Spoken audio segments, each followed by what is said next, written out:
Alright, I am back with another Destiny video. It is Beyond Light launch day, and I am recording this a couple hours before launch. I'm not sure when you're going to see this, but obviously I'm going to need some time to actually play through it and the campaign and whatever else is available now before I really kind of dive into that. But there's a bunch of stuff happening anyway, in that we had a season-ending event last night, which was confirmed by Bungie a few days ago, and then everyone was scrambling to kind of get into the tower and stay there for this big event. No one really knew what it was. There were some predictions as to what would happen, and my prediction kind of panned out, but this whole thing was kind of a lot more involved than I thought it would be, and overall I was very impressed with it. Obviously, the biggest issue with the event this time was the fact that it had a whole bunch of server issues, in that it took some people hours to get in, if they could even get in at all. And then once a kind of surprise mission popped up in the middle, like it took me about 15 tries to get into that, to the point where there was like 45 minutes left until the event at server shutdown, and I was worried I wasn't going to get in at all.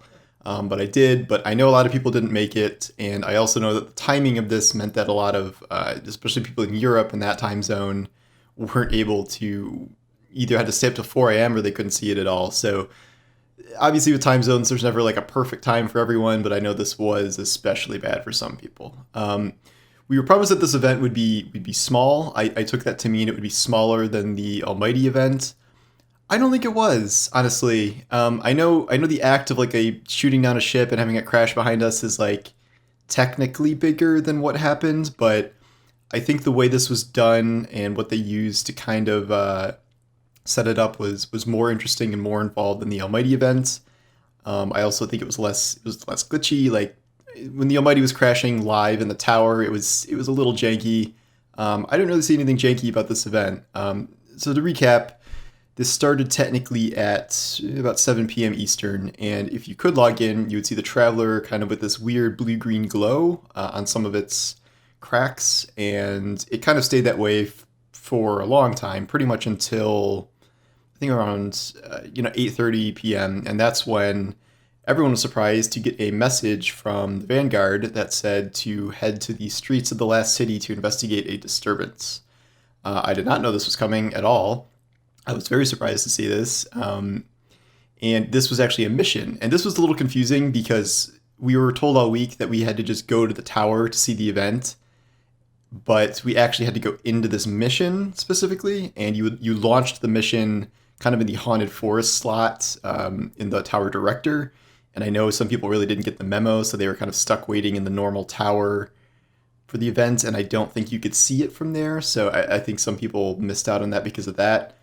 The actual quest was interesting. It literally took you through the streets of the last city.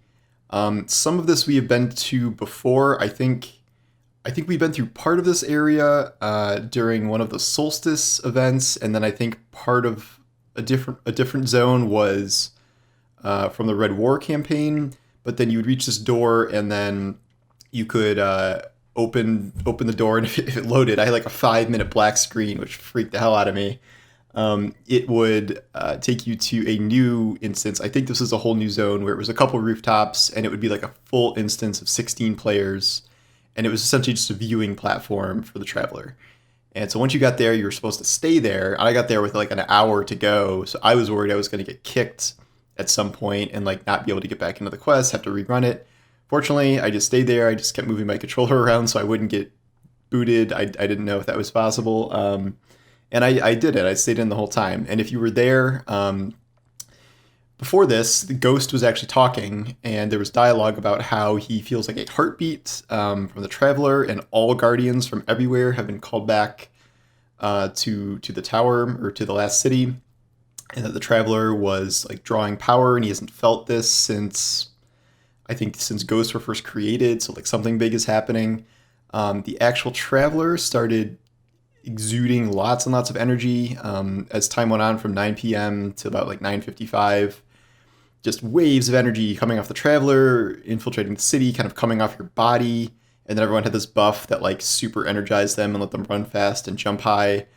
And then there was the actual event, which was, there was some lines from Eris at the very end, which really freaked me the hell out when she just started talking. I thought something like disastrous was going to happen when Eris starts talking, so that was not comforting.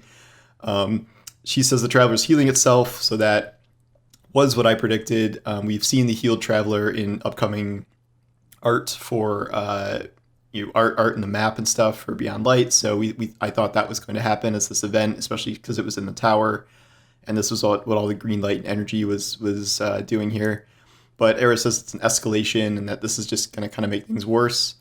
This ended with server shut off. Literally, there was a black screen. Everyone thought they got kicked and freaked out. But then there was a small cutscene that emulated the very first Destiny 1 cutscene about the darkness encroaching in on the solar system, and it showed the darkness eating up the vaulted zones: Mercury, Mars, Titan, and Io. And the Traveler, as this was happening, the Traveler also healed itself on the map.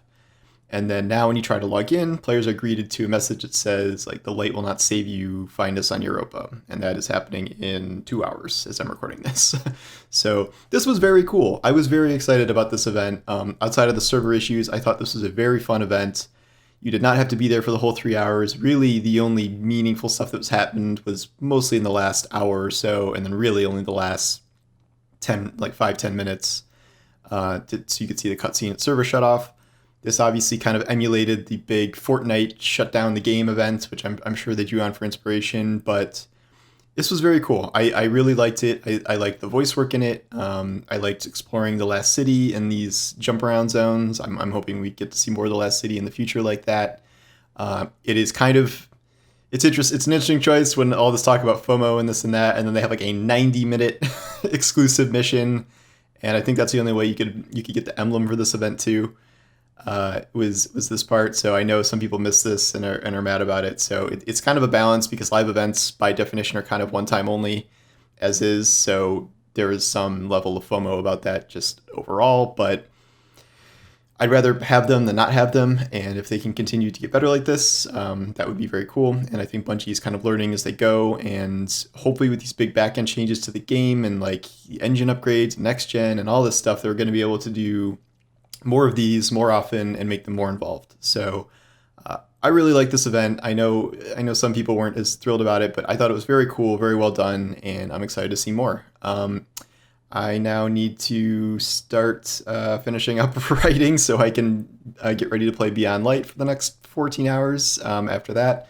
And then I will see you either on my site for some articles, or I'll probably be filming a bunch of videos this week too about all the Beyond Light stuff. So I'll see you out there. See you on Europa. Take care.